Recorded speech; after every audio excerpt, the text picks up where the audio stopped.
Samantala sa halos kaugnay din pong development mga kabumbong Palasyo Malacanang, meron din pong paliwanag doon sa dalawang kinakarap na kaso ni Vice President Sara Duterte. Ito yung impeachment case o impeachment complaint at pangalawa yung criminal complaint na nakamakailan nga ay nihain po dyan sa may Department of Justice. Yan at iba pang mga balita sa pag-uulat ni Bomboana Lisoberano.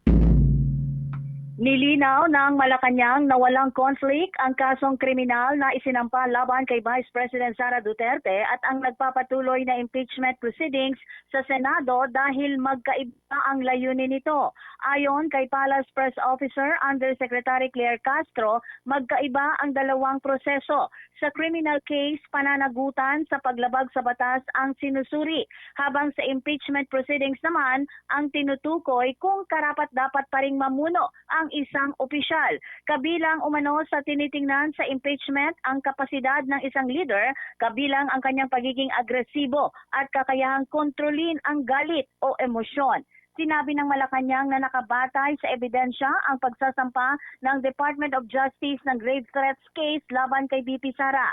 Kabilang sa ebidensya nga ang video ng mga pahayag ng Vice Presidente laban kay Pangulong Ferdinand Marcos Jr., First Lady Liza Marcos at dating House Speaker Martin Romualdez na malawakang napanood na ng publiko. Pakinggan natin si Palace Press Officer Undersecretary Claire Castro. Iba po ang nature ng criminal case, iba yung nature ng impeachment proceedings. So, sa impeachment proceedings kasi, dito inaalam kung yung leader ay dapat na maging leader pa. Yung kanyang kapasidad, yung kanyang mental health, yung kanyang pagiging agresibo, yung anger management, ito lahat ay dapat na nakikita kung ikaw ay magiging leader. Ang criminal case naman, ito ay yung liability dahil gumawa ka ng isang krimen. So, magkaiba po siya. So, pwede po siyang pagsabayan. Tiniyak naman ng palasyo na hindi papayagan ni Pangulong Ferdinand Marcos Jr. ang kontrobersyal na leadership funds. Ito ay kasunod sa naging pagbubunyag ni dating DPWH Secretary Manuel Bonoan sa Sandigan Bayan na umano'y lahat ng senador noong nagdaang kongreso ay mayroong tig 500 million leadership funds.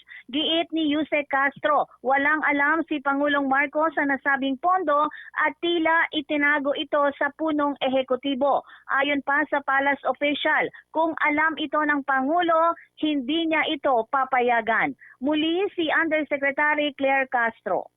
Nangyayari yan, diba? Parang teacher. Kapag kayo'y nangopya, ipapaalam niyo ba sa teacher niyo? Pag nahuli kayo ng teacher, anong gagawin ng teacher? Di ba, bibigyan kayo ng penalty? So, gano'n lang. Kung alam ng Pangulo yan, hindi niya yan ito-tolerate at hindi yan mangyayari. Pero mga ganito kasing usapan, minsan, lihim.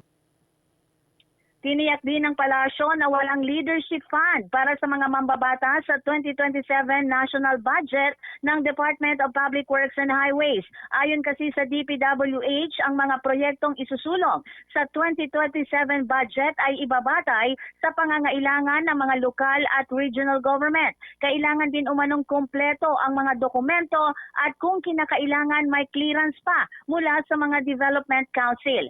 Sinabi ni Yusek Castro na hindi naman masama ang mga proyektong inirerekomenda ng mga opisyal kung tunay itong pakikinabangan ng publiko at walang kickback o anomalya.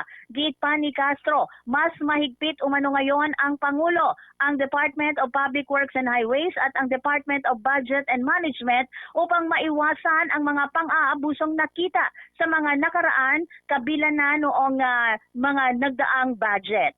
Pakinggan natin si Yusek Claire Castro. Masama.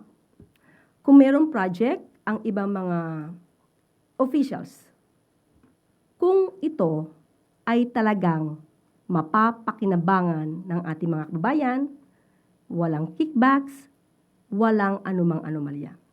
So mainam po na kung talagang may mga proyekto naman, at ito ay para sa ikagaganda ng kanilang lugar at para sa ikabubuti ng constituents, wala tayong nakikita na dapat itong tanggihan. Ang nangyayari lamang po ngayon ay napakaingat po ng Pangulo, napakaingat ang DPWH at napakaingat ang DBM para kung ano man yung pang-aabuso na nangyari, way back na nakita na noon, 2018 pa, ayaw po mangyari ito. Mula dito sa Palasyo ng Malacanang, Bombo Anali Montaño Soberano nag-uulat. And this is Bombo Radio Philippines, the #1 radio network in the country. Your trusted source of news and information. Basta Radio, Bombo!